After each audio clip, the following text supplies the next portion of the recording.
Welcome back to the BYUSN Big 12 Roundtable. I've said this is a running school for a long time. Cross country and track and field validated that again this season. And now joining us to talk about it are the head coaches of the respective programs, cross country, track and field, Diljeet Taylor and Ed Eyestone.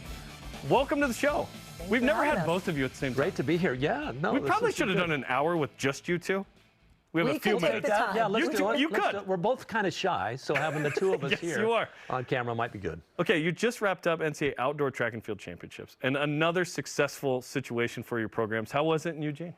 It was great. I feel like our athletes were prepared, and we had athletes from all event areas, which is always nice to have that representation. And I really feel like, you know, performing at the meets that matter the most is important, and we did that. So, yeah, it's a good weekend. We got back this morning. That's awesome. Lots of All-Americans. Yes, and we had 16 entries overall, which is a pretty good year for us. 8 on the men's side, 8 on the women's side, and we're coming back with, let's see, I think a half dozen All-Americans, first team All-Americans, not to mention the second teamers. And really, I think I was excited. Obviously, we usually get production from the distance side of things, but I was excited by the fact that our throwing group really stepped up. And our jumps as well. The field portion really stepped up. So hats off to Nick and to Tiff in terms of their preparation of their athletes. Okay, this show is recapping and looking ahead and whatnot, the first year in the Big 12. The first Big 12 title was women's cross country. Yeah. What did it mean to win that one, be the first? Well, it was kind of the motto going in, first year in, get the win, and I was really proud of those women, and just something that we'll remember for a long time, just to kind of get that checked off. And yeah, it had good momentum going into indoor Big 12s and outdoor. And then in men's cross country, you guys get on the podium, third place. Yeah, we kind of took the consolation route at Big 12 because Oklahoma State beat us. They went on to win the national championship, and we finished third nationally. So I felt like our national meet was probably our best meet of the year to get third. And we always want to try to get on the podium, and we were happy about that.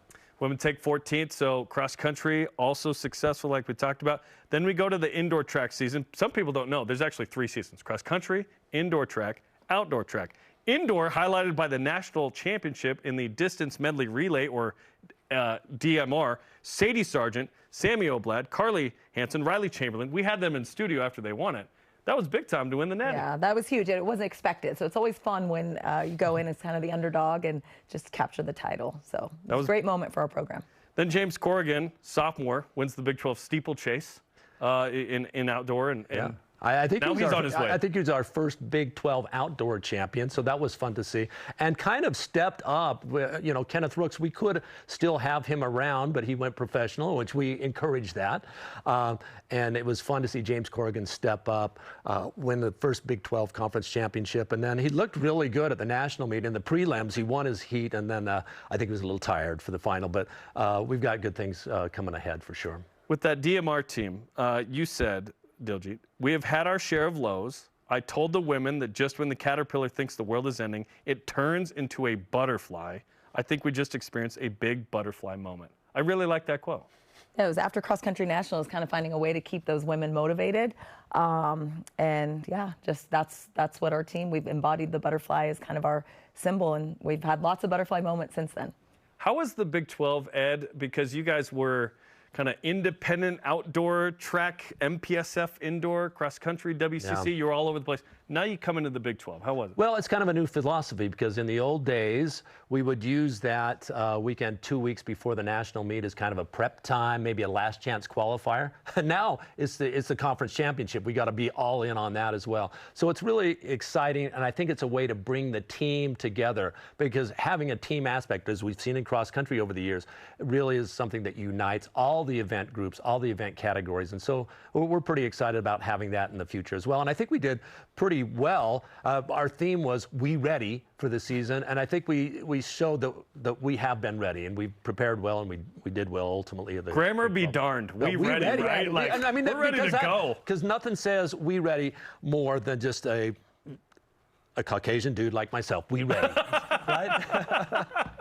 Okay, how was it for you guys in the Big 12? It was great. I think it's just another opportunity to experience a championship type meet, and I feel like that prepared us really well for regionals. and then just moving people on to the NCAA championships. By the time you get to that final meet, you've experienced so many championship moments that it just becomes just another meet. So it was really, we love it. We love being in the Big 12. That's great. You guys, there are several programs at BYU that were ready for this. You were like, we're ready for the next step. I felt like you guys were like, okay, now we really get to show the country, which you were already, but now we get to elevate it, which was awesome. Most teams are like, okay, NCAAs are over. Let's do some sports camps. Let's take it easy. You guys have Olympic trials where you're coaching athletes who are at BYU, some that have graduated and into the Olympics. We'll get into that in a minute. But Diljeet, the U.S. Olympic trials are a big deal. Yeah, huge deal. And you're seeing more and more BYU representation, which is just kind of a nod to just these kids and how they've elevated themselves in our program. And so, yeah, we'll have a lot in BYU uniform. And then Ed and I both respectively coach some pros that are also here training. And so he's already got 2 tickets punched with the marathoners, but we'll hope to get a couple more punched. Let's talk about those guys. Just Connor Mance, Clayton Young, Rory Linklater with Canada as well, we acknowledge. Rory's in town. Is he He's really? training with the guys right now for the next 2 or 3 weeks. That's awesome. Yeah. How proud are you to have those guys in the event where you made the Olympics? Well, it's pretty cool. And the fact of the matter is they were on that 2019 team where we had 6 guys make it to the national meet in one event in the 10,000 meters. And 3 of those 6 guys have now gone on to make Olympic glory. So it's really cool. And I just love the way that they are all in. They're focused. They're going to try to do the very best they can. They're doing some hard work right now. And as Coach Taylor said, we're going to try to get as many additional athletes on that Olympic team to join them. There's others that could, which is awesome. We ready, and we're going to be butterflies. Yeah. Let's go. Yeah, we ready. I love it. Like your runners, that was fast. That was the interview. Thank you for coming in. We appreciate it.